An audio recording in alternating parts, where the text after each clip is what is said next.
You have given me the melody as it poured forth from my heart. You have blessed me with the meter as it beat through my veins.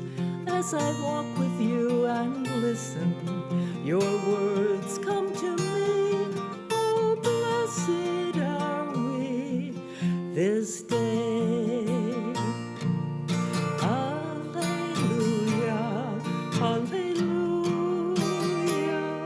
alleluia, alleluia, alleluia, alleluia, alleluia. Oh, blessed are we this day. Rain so gently falls to soak the earth. Life bursts forth from the seed. Roots go stretching down to draw their strength from the soil. Upward grows the plant, always reaching toward the hot, beating sun. Oh, blessed are we this day. Alleluia, alleluia, alleluia, alleluia, alleluia, alleluia, alleluia. Oh, blessed are we this day.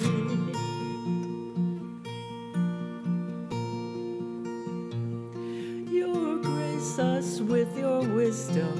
Life bursts forth from our hearts. We plant our feet upon the earth to draw our strength.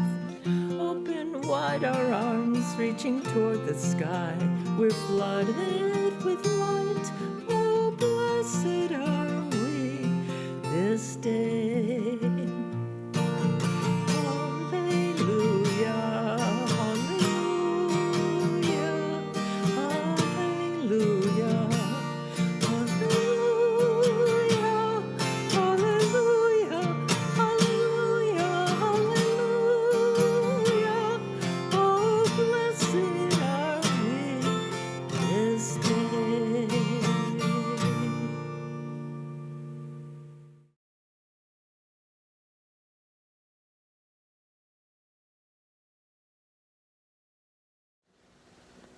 Good morning, and welcome to First Parish, Unitarian Universalist. First Parish is a UU congregation founded in 1711 along with the town of Needham. We are proud to be certified as a welcoming congregation for our inclusivity of people of all sexual orientations, gender identities, and expressions. As a green sanctuary for a commitment for addressing the climate crisis. And as a level 2 sanctuary for our work in immigration reform and anti-deportation efforts. Whether you're a first-time visitor or a lifelong member, you can learn more about what's happening at First Parish by going to our website, uuneedham.org, or following us on Facebook, Instagram, and YouTube. I am Darren Zinner, First Parish President for the year, and hopefully for next year too, but that requires a vote of our members at the annual meeting. As you know, what's happening right now at the congregation is very different than usual because of the COVID-19 coronavirus pandemic. Our building is closed, and we're gathering online only. This includes the annual meeting as well, which will be held via Zoom this year at noon today after the services. This will take the place of our Zoom social hour. So grab a bite of lunch and bring it with you to the meeting. Feel free to log in to the meeting early to catch up with others, and we'll formally get going around noon. I urge all members to attend to hear updates about when we might return to the sanctuary, to vote on new officers, to ordain our intern minister, Sally Fritchie, to UU ministry, and to discuss the state of our finances and plan going forward for next year. As a reminder of this meeting, you will hear a lot of voices from the parish committee in today's service.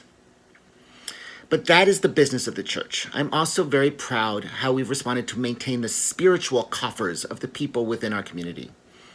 Our First Parish staff and committees have become very creative about how we can stay in touch and renew our spirits without meeting in person. And we hope you've been plugging into our Zoom gathering opportunities throughout the week. Please find the link in your Saturday Bell Notes email. And if you're new to our services or new to First Parish, you can sign up to be included in those emails next week by going to our website, uuneedham.org, and clicking Get Involved Newsletter, or sending your request by email to office@uuneedham.org.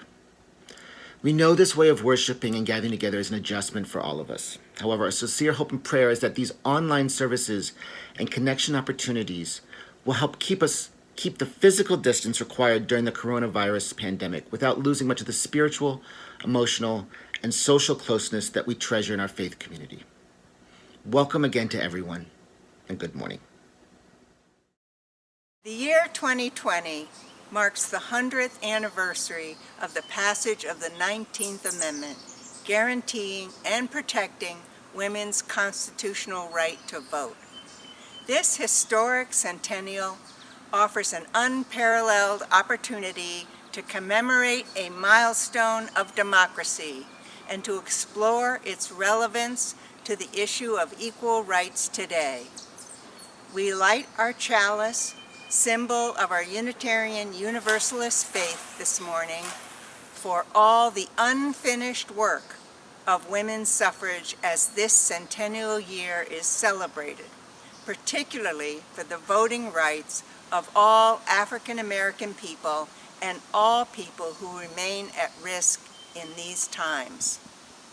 In her poem, Ought to Be a Woman, African American poet June Jordan writes, "A way oughta no way is flesh out of flesh, courage that cries out at night. A way outta no way is flesh out of flesh, bravery kept out of sight. A way outta no way is too much to ask, too much of a task for any one woman." Let's join together now in a mutual call to worship. You'll find the words in your order of service, or you can follow along with the words on your screen, or by reading your gray hymnal at home. It's number 568 in your gray hymnal, Connections Are Made Slowly by Marge Piercy. Please read along with me. Connections are made slowly. Sometimes they grow underground. You cannot tell always by looking what is happening. More than half a tree is spread out in the soil under your feet. Penetrate quietly as the earthworm that blows no trumpet. Fight persistently as the creeper that brings down the tree. Spread like the squash plant that overruns the garden. Gnaw in the dark and use the sun to make sugar. Weave real connections, create real nodes, build real houses. Live a life you can endure. Make love that is lovely.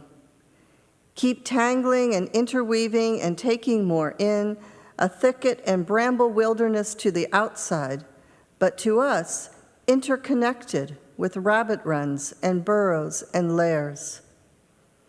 Live as if you like yourself, and it may happen.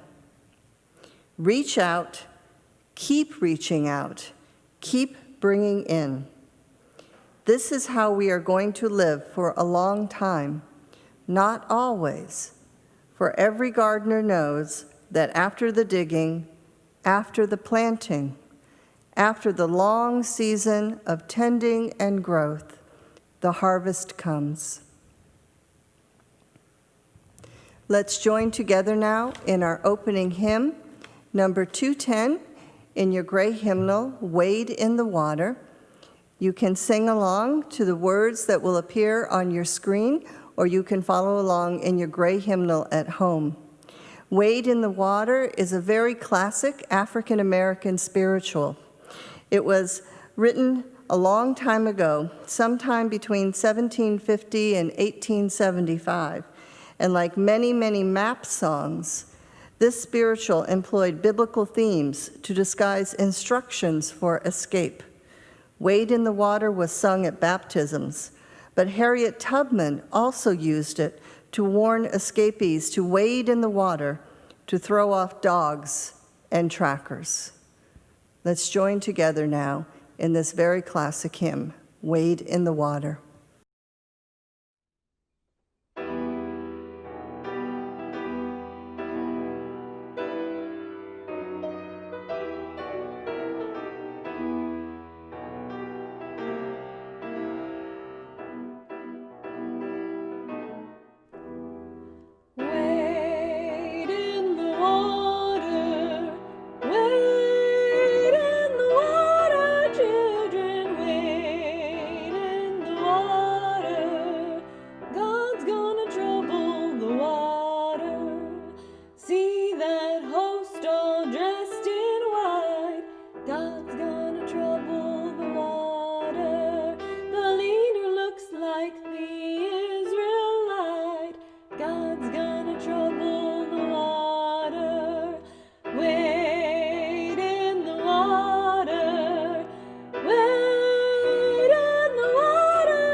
In the Unitarian Universalist tradition, the covenant is a set of promises the membership of the Church strives to honor with one another and out in the world.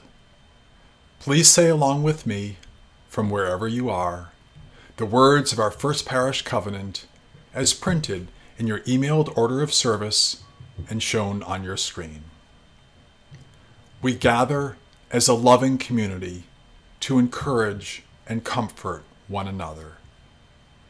We gather as a diverse community to support each other in our search for spiritual truth. We gather as a service community to live our beliefs through action and care for our world.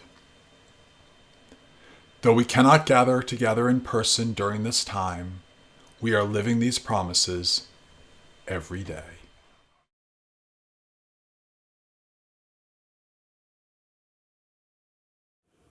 Our message for all ages today comes from this book called You and Me, Collected Stories from Our Unitarian Universalist Heritage. It's edited by Betsy Hill Williams, and it has many stories by different people, and I was very delighted that this particular story was written by Noreen Kimball, a former lay minister at the First Unitarian Universalist Society in Newton. That is my home congregation, and Noreen was a very wonderful mentor to me when I first joined Unitarian Universalism. And I was delighted that she had written this story about our chalice and its origins. It's called The Healing Cup, the story of the flaming chalice. Many Unitarian Universalist churches and fellowships start their worship service on Sunday morning by lighting a flame inside a chalice. This flaming chalice is a symbol for Unitarian Universalists, just as the cross and the Star of David are symbols for other religious groups.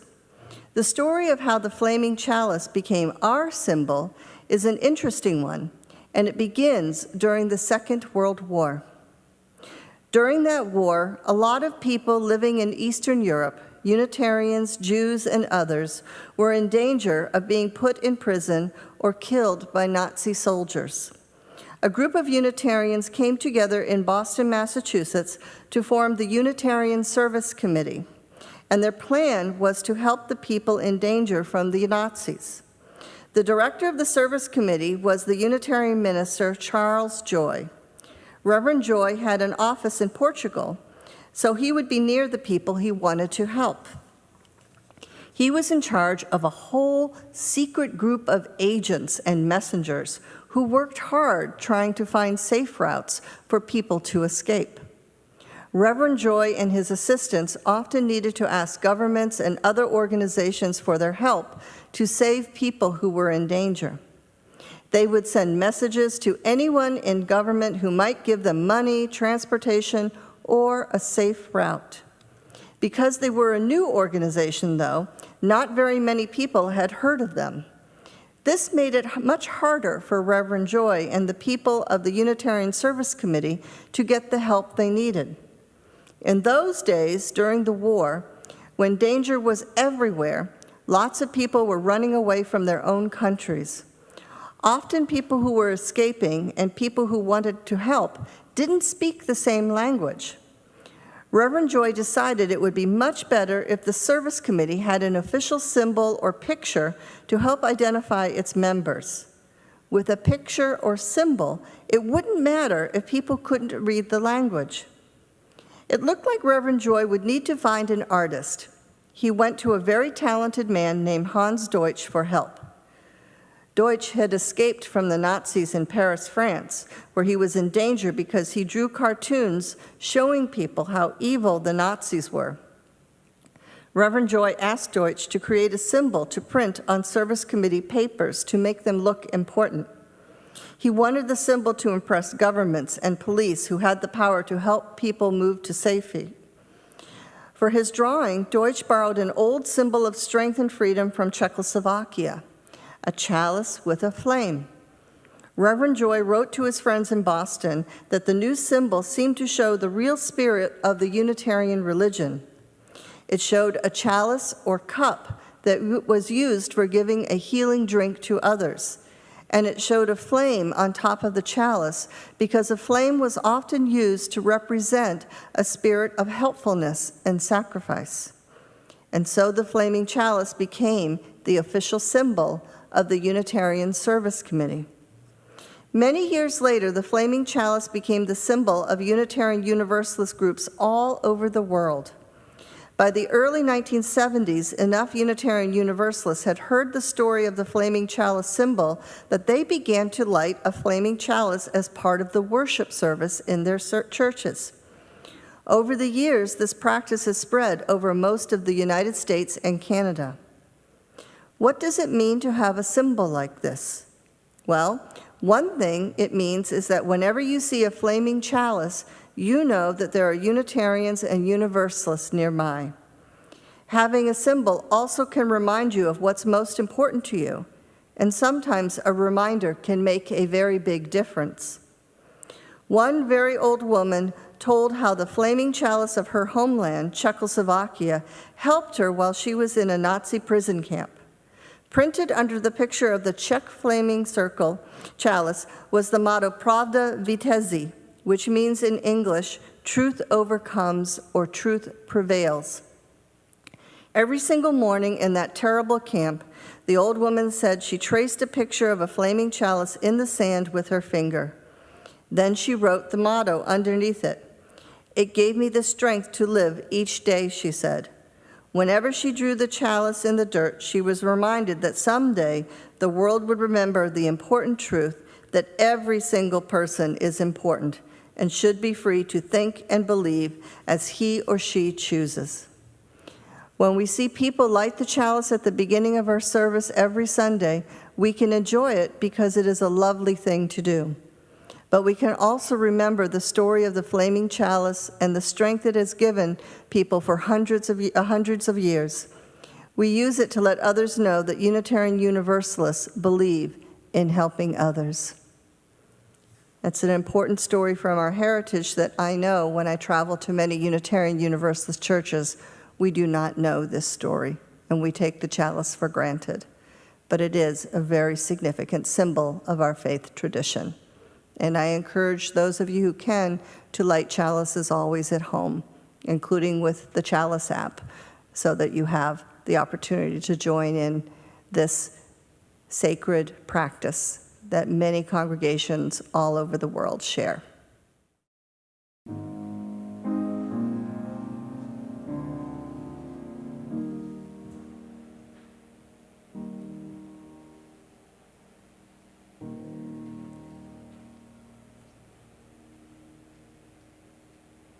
We've come to the time in our service when we share joys and concerns that are very close to our hearts and lives. In this new format, joys and sorrows are emailed to me by Thursday night, and I will share them aloud and light candles for you all. As we are making the link to our virtual Sunday services public and open to all visitors, be aware that we cannot guarantee that news shared in Joys and Concerns will stay within the First Parish community. So if you wish to share in a more private setting, I encourage you to reach out to me or to our Pastoral Care Associate of the Week, whose name is included in your emailed order of service. Let us now hear the joys and sorrows of our community. A Candle of Joy from Dave and Tracy Z, sharing that their daughter Lucy has graduated from UVM with a bachelor's in ecological agriculture. She moved last week to Newport, Vermont to start her job with the U.S. Department of Agriculture. Tracy and Dave are very proud parents indeed. A Candle of Sorrow from Sue and Alan K. For Alan's father, who passed away a week ago Saturday at age 101. Alan was able to be at his father's side all afternoon on the day he died, and they were able to FaceTime with his grandson and great-grandson shortly before he passed. Our love and sorrow goes out to the whole family grieving this loss. A Candle of Sorrow and Solidarity for the people of Minneapolis, who are facing the reality of violence erupting and coming to the surface when for so long it had been hidden and easier to ignore. This candle is lit for the family of George Floyd and the community that is demanding justice for his death. May true justice be done in Minneapolis and everywhere our Black and brown siblings face the violence of white supremacy. And I light one final candle for all the joys and sorrows that are still carried quietly in our hearts. During this time of physical separation, let us not forget that we are still deeply interconnected and bound together through mutual love, support, and commitment to each other.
This congregation has been supported by the volunteered time and treasure of its members and friends since it was founded in the year 1711.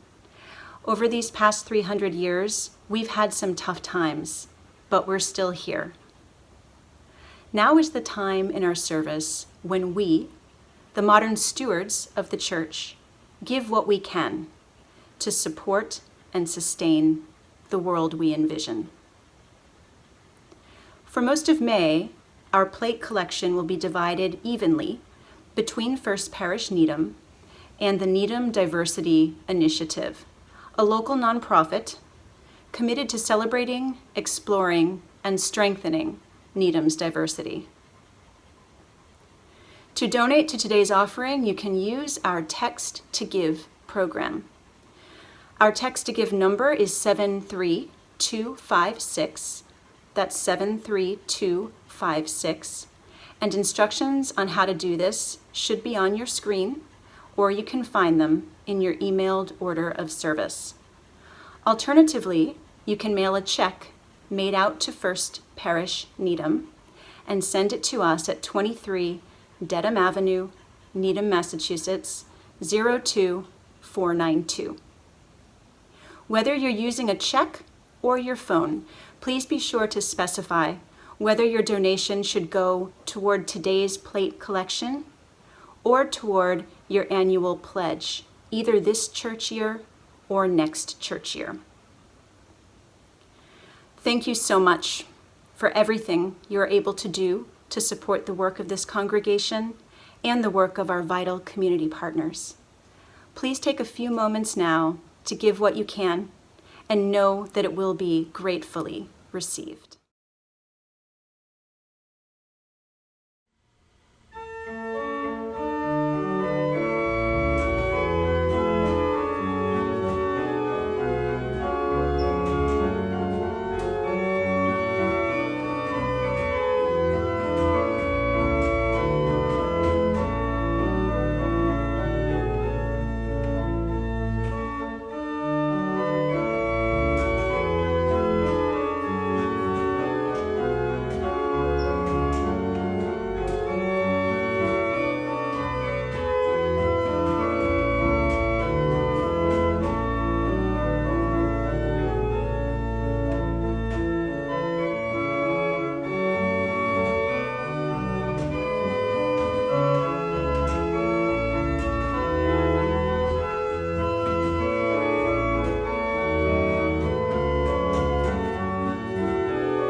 Our reading today will be the lyrics to the Bob Dylan song, "The Times They Are A-Changin'."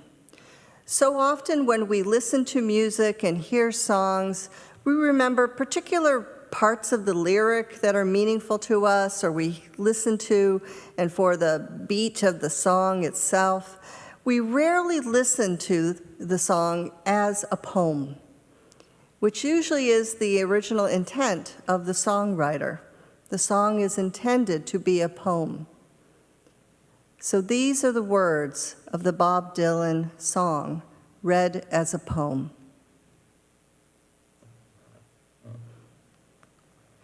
Come, gather round people wherever you roam, and admit that the waters around you have grown, and accept it that soon you'll be drenched to the bone. If your time to you is worth saving, then you better start swimming or you'll sink like a stone, for the times they are a-changin'. Come, writers and critics who prophesize with your pen, and keep your eyes wide, the chance won't come again. And don't speak too soon, for the wheel's still in spin, and there's no telling who that it's naming. For the loser now will be later to win, for the times they are a-changin'. Come, senators, congressmen, please heed the call. Don't stand in the doorway, don't block up the hall, for he that gets hurt will be he who has stalled. There's a battle outside, and it's ragin'. It'll soon shake your windows and rattle your walls, for the times they are a-changin'.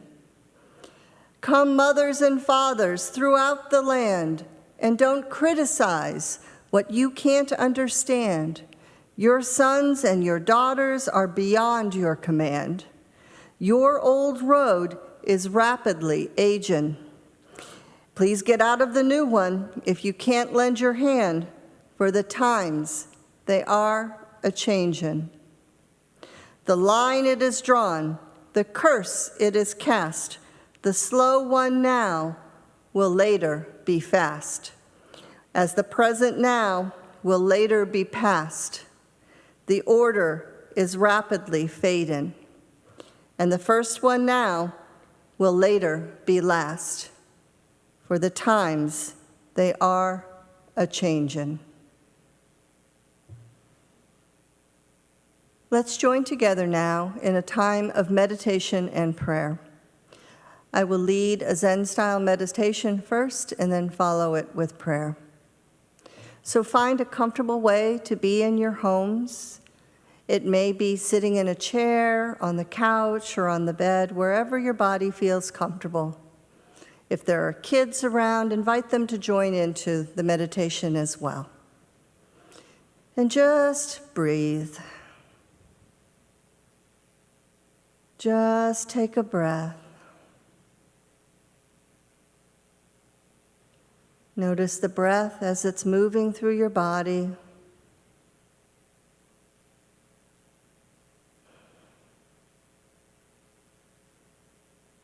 Notice the points where your body is connected to whatever is holding or supporting you. And just feel the support right now, and that you are being held right now. Your body is being held and supported.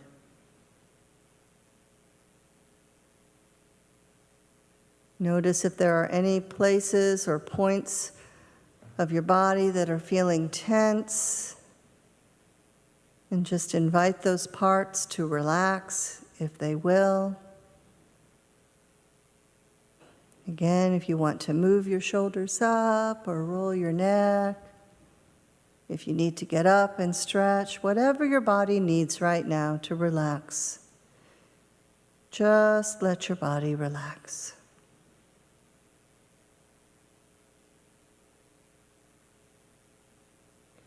Let the muscles of your face soften and relax. And your forehead soften and relax. Let your eyes close if they haven't already, or just drop down into a soft focus. And maybe let a half smile come to your lips as I invite our bell to sound 3 times. And then we'll sit quietly together for about a minute.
God, goddess of many names and many genders and no gender, and whom we know most closely and intimately in our Unitarian Universalist tradition as a precious and mysterious spirit of life and love that moves in us and between us and out into our larger world, bringing our faith values out into this larger world through the actions in which we share.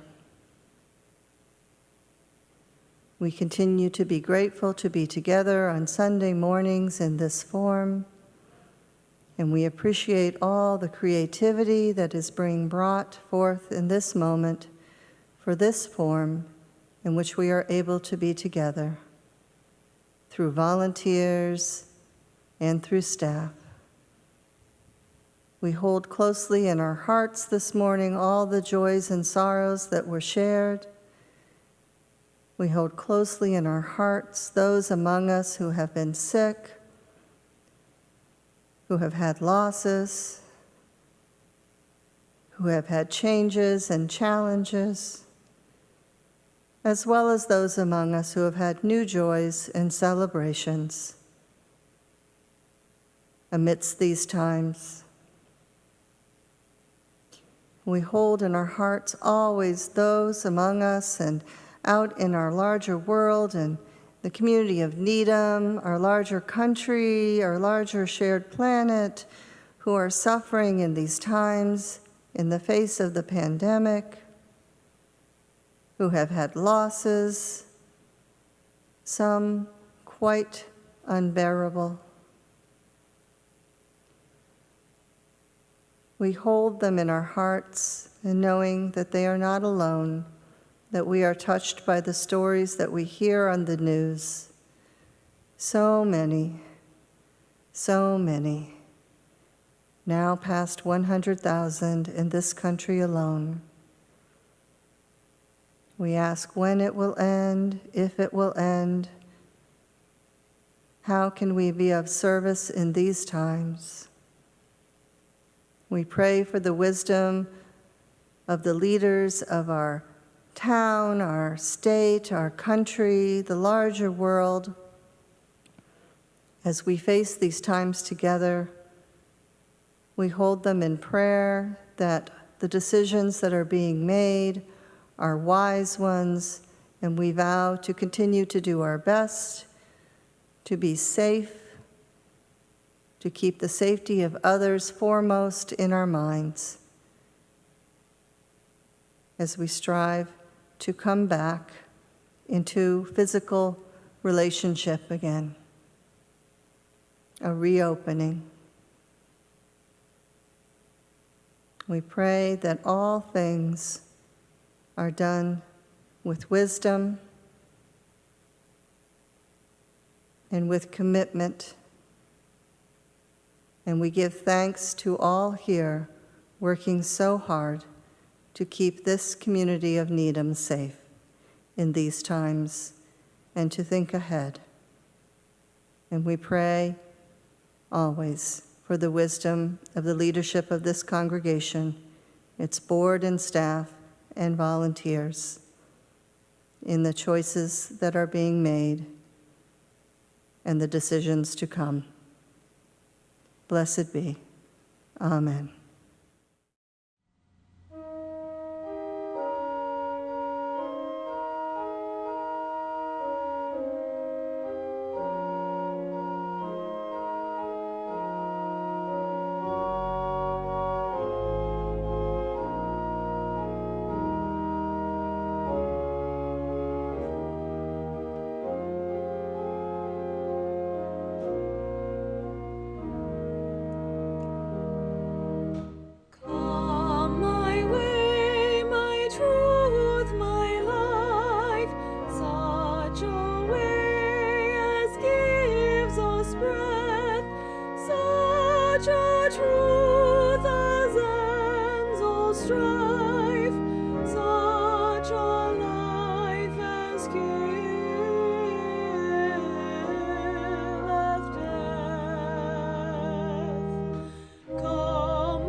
Shows a feast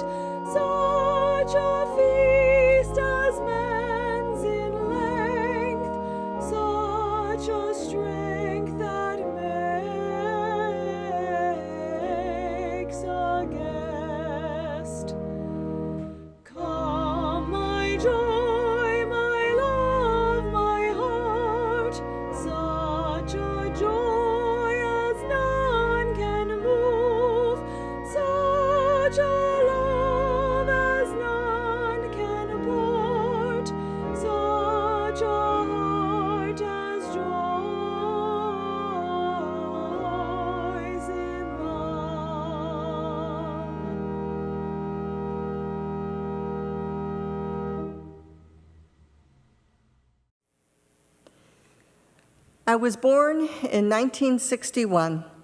There, you can guess my age. I've outed myself. My first adolescent political consciousness began with Watergate, followed by the resignation of Nixon as president in 1974.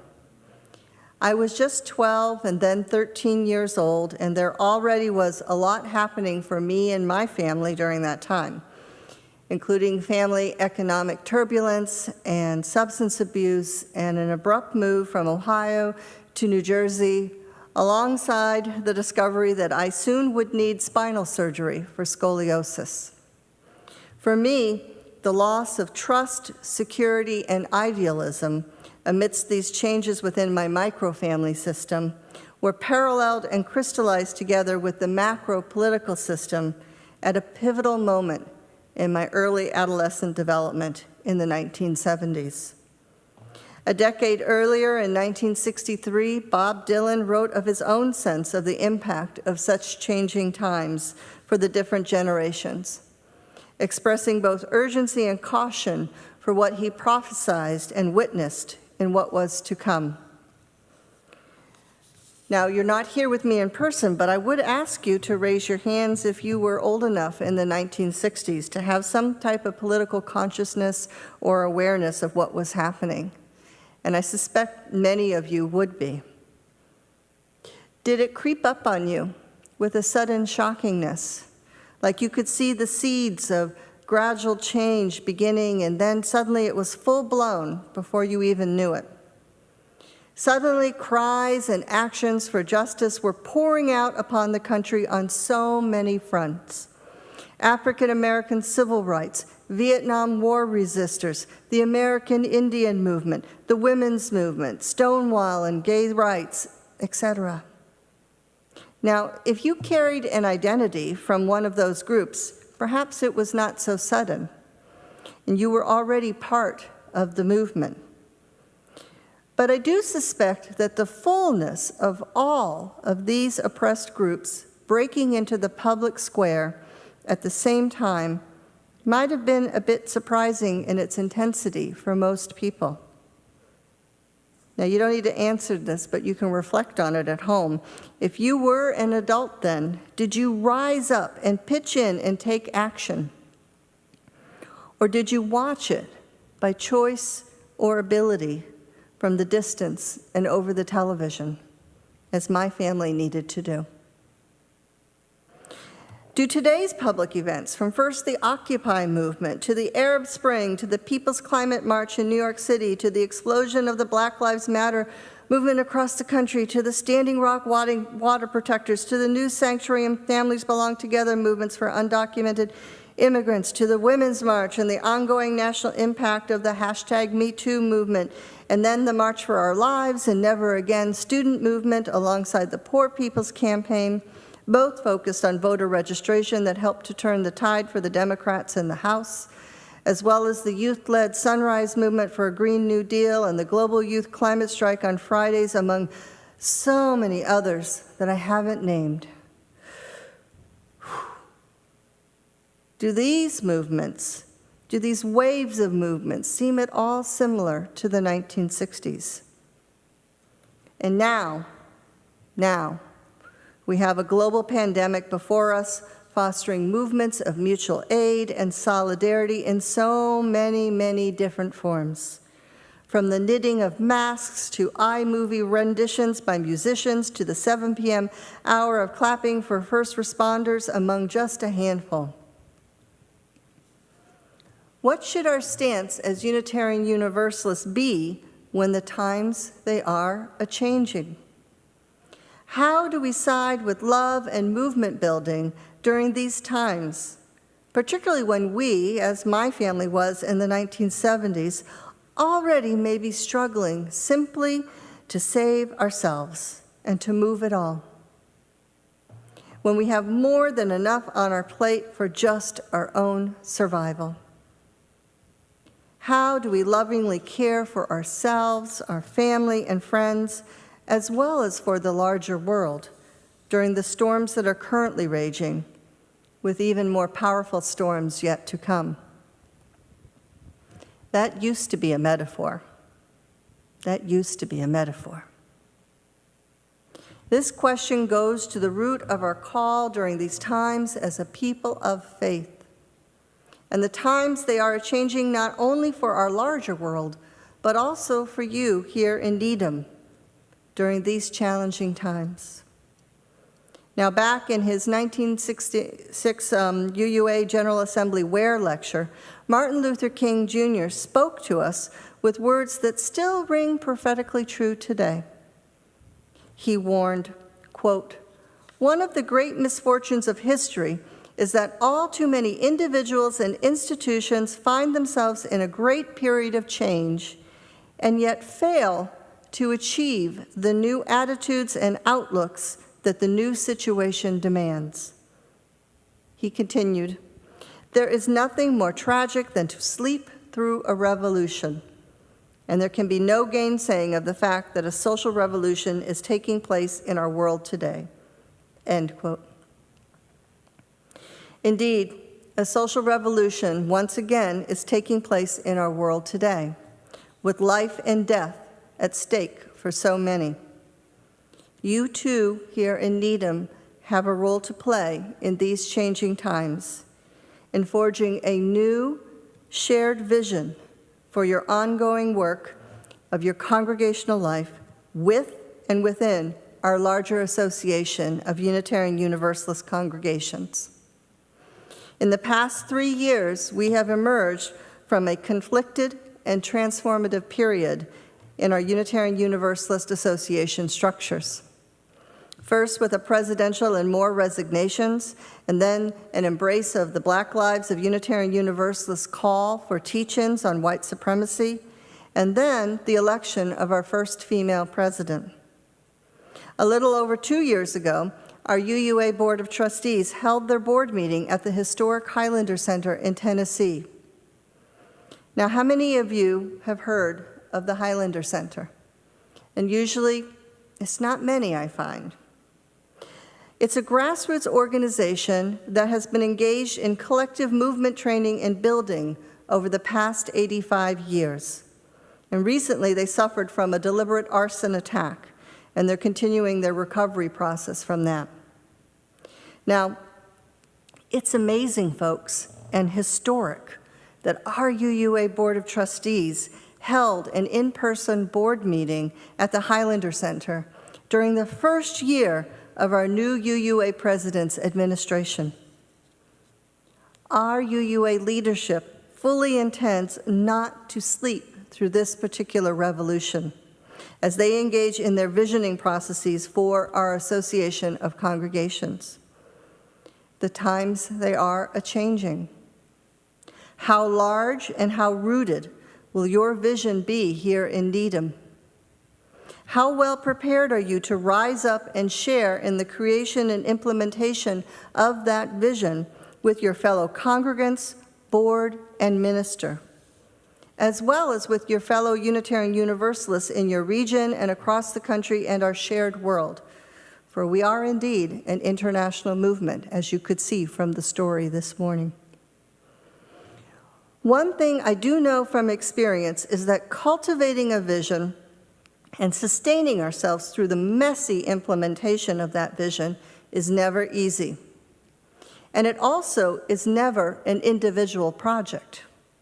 It must be a collective one, all rising up together, each to their own ability, and with loving support and recognition of each other's personal story and abilities. A vision rooted in a sense of abundance of our collective engaged gifts, and with compassion and appreciation for the particular gifts of each person. Now, part of this learning happened first for me through unique historical and experiential factors and continues through today.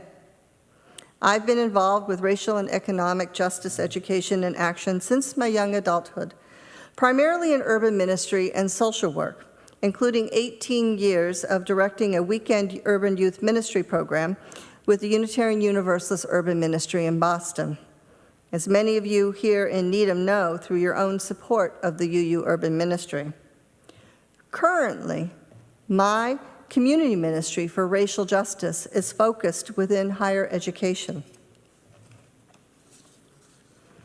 Now, at the end of 2014, I taught a very challenging racial justice course at Boston University School of Social Work.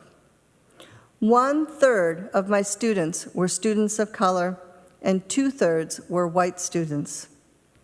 We were keenly aware of things happening beyond the classroom at that time, particularly all the murders of young black men, previously Trayvon Martin in 2012, which was the beginnings of the Black Lives Matter movement, and then Michael Brown, Eric Gardner, and young 12-year-old Tamir Rice.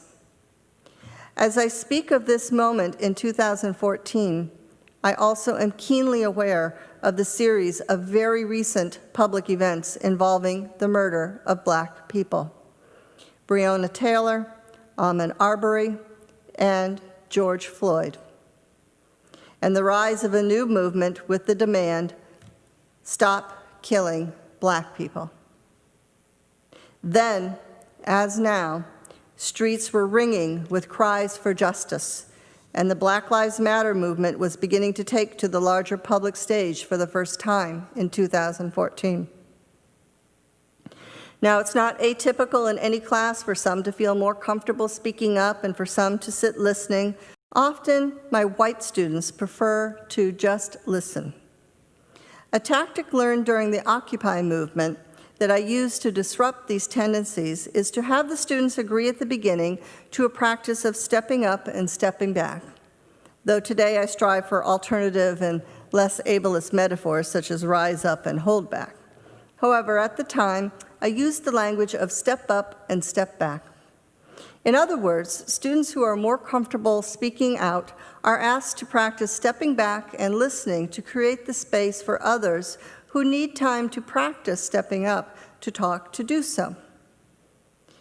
Well, that didn't exactly work for this particular class.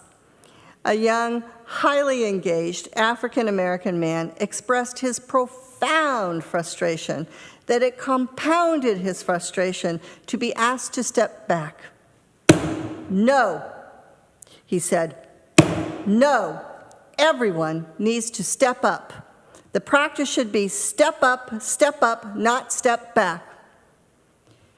Particularly for these young white students for whom it was easier and more comfortable to sit and listen than to do the hard and less familiar work of emotional risk and engagement. Now, with challenge and support and a lot of grace from this young man, gradually everyone began to risk entering brave space and to communicate with each other at more vulnerable depths. The times they are a-changin'. What worked before may not work now. New paths and new practices are called for on the macro level of our nation, and here on the micro level of your own congregational practices. So how will you here in Needham rise up in this process? For the times are calling us to attend together to the most serious concerns of our shared lives. And it is our children, the next generation right here in our midst, who are facing the most deadly consequences of our failure to find strength in knowledge, analysis, commitment, and collective action. Those coming of age now know this reality well, and they are taking matters more and more into their own hands on matters of mass shootings and gun violence, as well as the climate emergency. For it's no longer climate change. Climate changed, and it's now an emergency and a crisis. These young people coming of age in these times will not wait for senators and congresspeople who may block up the door. They believe the evidence of their realities in school and neighborhood shootings, as well as what they are being taught of the climate crisis, including that, according to the latest United Nations climate scientists, we have a mere 10 years left to prevent the most catastrophic level of planetary change. And this pandemic is just one symptom of the changes yet to come. The times, they are A-Changin. This is the heavy new reality, and it cannot be faced as individuals because that's exactly where we fall most easily into depression or despair, including right now, if you're feeling that right now at home. Okay, that is not the intent of this sermon, but I recognize that's where we tend to go. This is how white supremacy culture hurts us. This is where it is a tool of settler colonialism, and it has hurt all of us. It fosters a false narrative of perfectionism and individualism and heroics, a false narrative that is deeply embedded in our Unitarian Universalist, white, economically privileged cultural legacy. While we lift up our belief in the interdependent web of existence of which we are a part, what I tend to call our God language as you use, we have yet at times to embrace this knowledge at a deep cultural level with humility in our practices. In fact, if you try to look for the word humility or humbleness anywhere in the topical index of our gray hymnal, you won't find it. Go ahead and look. You won't find it. No, this new and changing reality must be faced with humility and as a collective. And in that, there is the active hope and energy. And active hope and energy we witness in all of these collective, public, national movements as well as international movements in these times. We need to watch for and learn from these collective movements and how they were built and how they sustained themselves. With all the possibilities of a new vision come all the challenges of specific tasks to accomplish and new relationships and new partnerships to forge. It's in the nitty-gritty of change that we often find and need to face our deepest fears and anxieties together. Again, it's one thing to have a vision or a dream. It's quite another thing to be able to implement that vision or dream for the long haul, through the thick and thin of whatever new or unanticipated problems you might face, while caring for each other in this process. We can only do this together, and it is not and cannot be an individual project or even a project of 2 or 3 together. You know those social justice committees that you say, oh, thank God they're doing this work? It cannot also be an act of salvation by your minister, as you well know. This is going to take all of us and the full multitude of our congregations in partnerships with local, regional, and global communities. Now, the various movement leaders in the 1960s knew this, and many trained through the Highlander Center. The fruition that the world witnessed as the civil rights movement only came after many, many, many years of different groups working together, side by side, carefully and strategically laying the groundwork. Groups that include the NAACP, the Southern Christian Leadership Conference, the Congress on Racial Equality, and the Student Nonviolent Coordinating Committee, among many others. As a couple of examples, the NAACP spent decades building case law to overturn portions of the Jim Crow laws of segregation. You've already heard the stock story that Rosa Parks just suddenly got tired and resisted giving up her seat on a bus to a white man, thus getting herself arrested. Now, hopefully, you do know that that is a stock story. That the concealed story is that Rosa Parks was a longtime, fierce social justice activist who also was the branch secretary for the NAACP in Montgomery, Alabama, and that she had trained at the Highlander Center. Hers was a planned action as part of a collective movement, not just a solitary act of resistance. You probably also have never heard the story of Irene Morgan, who refused to give up her seat on an interstate bus in 1944. The NAACP took her case all the way to the Supreme Court, which in 1946 used the Interstate Commerce Clause of the United States Constitution to strike down segregation laws on interstate buses. The Freedom Riders of 1961, many black and white young adults organized by the Congress on Racial Equality, with some trained by the Student Nonviolent Coordinating Committee, would never, ever have been able to ride those Greyhound and Trailhound buses together from the north to the south, if not for Irene Morgan's breakthrough case sponsored by the NAACP back in the 1940s, long before Rosa Parks. Why do we not know these stories? We all have so much to learn and relearn. There are so many concealed stories in what is recorded as history. And no longer can it be only the hardcore trained activists who know these stories. We all must know and learn from them. Finding and retelling these stories of resistance and the lessons of collective movement building is where the active hope that sustains us will be found. Now, it takes a lot to embrace the unknown with humility. It takes spiritual courage and what is often called a leap of faith. Though while we intellectually know our interdependence, we also need our knowing to be engaged bodily by rising up and speaking our truth with loving humility and by building our individual and collective courage. Yes, in community and in ourselves, and by cultivating spiritual practices of resilience that then lead to actions of creating brave space and connected relational space.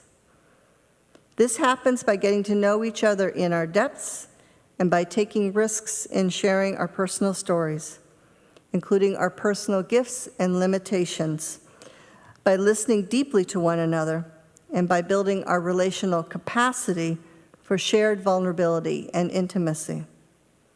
And then to not rest easy in the comfortableness of our personal congregational home, but also to share that abundance by reaching out to your fellow regional congregations and local community organizations across lines of difference, including across religious difference. So now I return to where I started.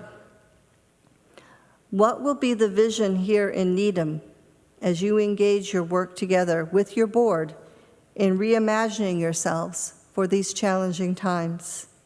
How large and how rooted in your authentic relationships with each other will you be as you envision this next crucial decade of your shared ministry together?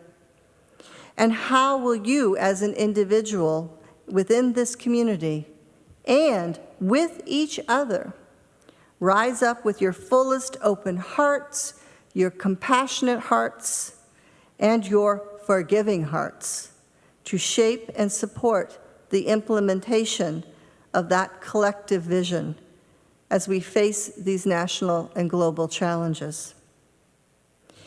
The vision of our faith as Unitarian Universalists is shaped by an ancestral community that is very large and international in scope and history. We are just one small, though important part of that long ancestral chain. Our ancestors are with us no matter where we go and in how we struggle in this particular moment in time. And one day, we will be with them in the legacy we choose to leave to the next generations through the spiritual authenticity of the rising up that we do locally and globally today. The times they are a-changin', and we can change with them. Just don't stand at the doorway. Don't block up the hall. Your old road is rapidly aging. Amen, and blessed be.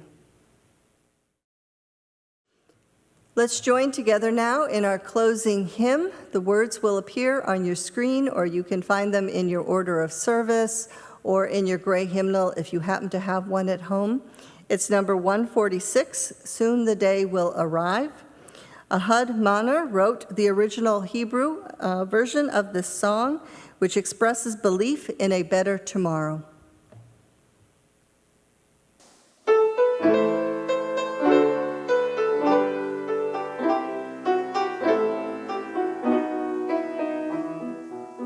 Soon the day will arrive when we will be together and no longer will we live in fear.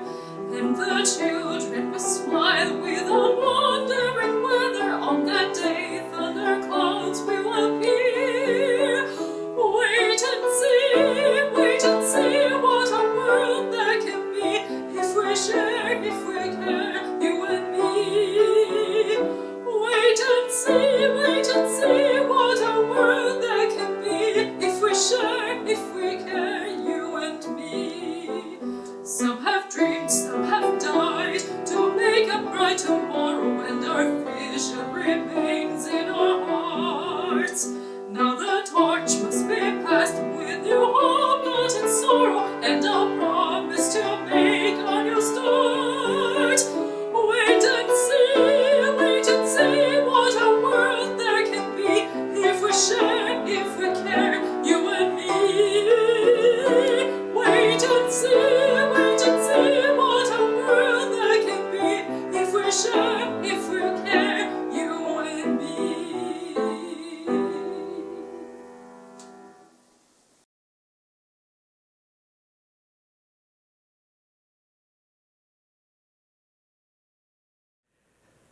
Let's join together now in our mutual benediction. The words will appear on your screen, or you can find them in your order of service, as well as in the gray hymnal.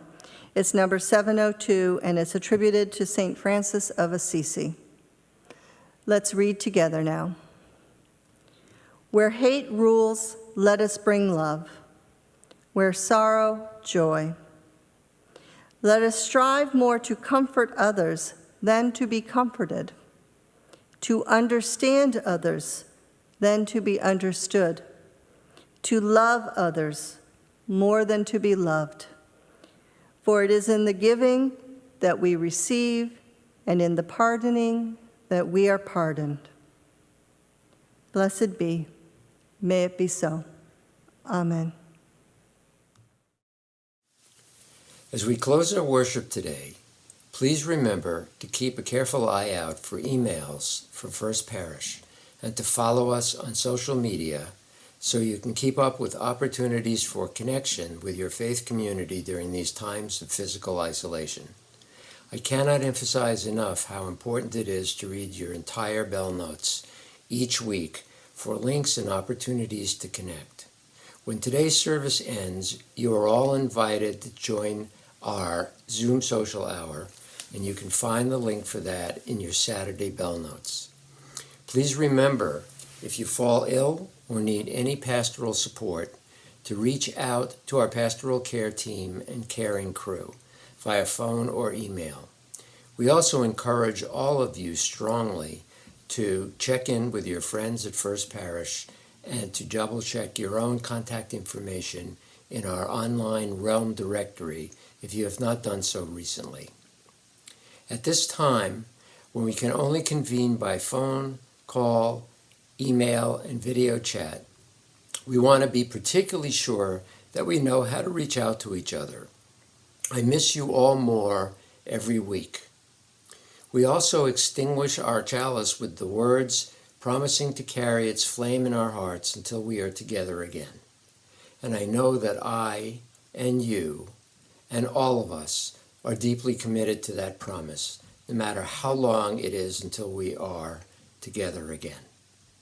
As we extinguish our chalice today, please join me from home in saying these words as printed in your emailed order of service, written by Unitarian Universalist minister Reverend Elizabeth Sully Jones.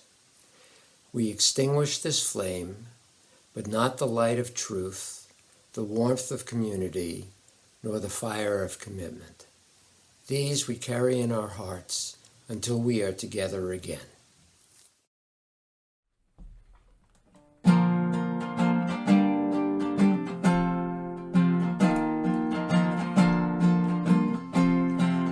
gather round people wherever you roam, and admit that the waters around you have grown, and accepted that soon you'll be drenched to the bone. If your time to you is worth saving, then you better start swimming or you'll sink like a stone, for the times they are a-changin'.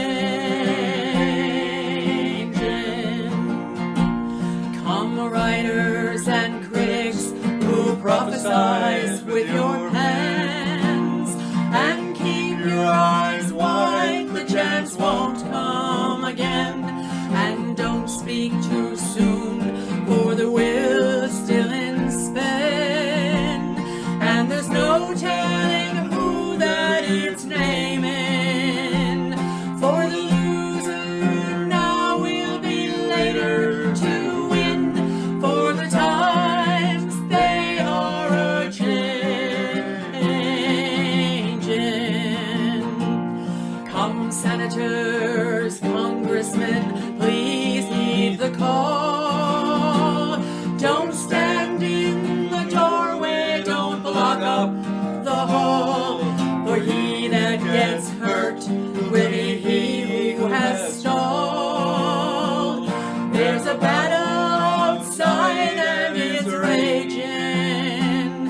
It'll soon shake your windows and rattle your walls, for the times they are